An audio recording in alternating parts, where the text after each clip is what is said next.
Been shot and killed, a second child wounded, and their father, an off-duty Chicago police officer, takes his own life. ABC 7's Leah Hope is joining us with more on a family shooting today on the city's southwest side.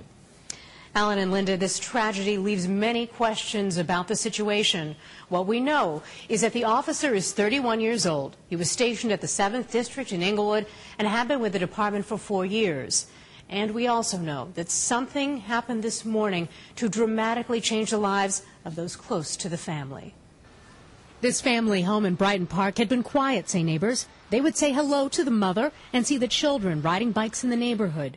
But today, there were many questions about what happened this morning and why. At about 10:45 this morning, officers responded to shots fired, a person shot in the 2700 block west of John Paul. Chicago police officers arrived to hear someone in distress and forced entry into the home. They found one of their own. An off-duty Chicago police officer had shot himself to death. And the officer's 2 children were also shot, a 12-year-old boy and 8-year-old girl. The 8-year-old girl was pronounced dead at the hospital. It was a lot of police running and detectives, and it was a lot of noise.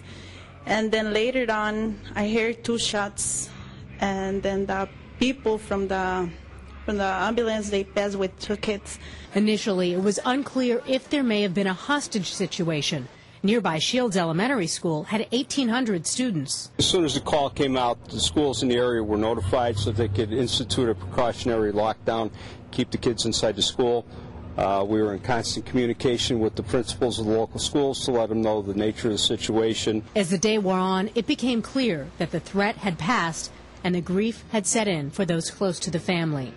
The school's annex became a haven for police officers shocked by the news.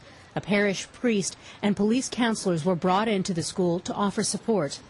As there is more grieving to follow, there is also more to be done by investigators. An officer had fired their weapon. That brings us to all police-involved shootings. If an officer fires a weapon, that's when we come on the scene. Now, neighbors tell us the mother was not home at the time of the shooting this morning.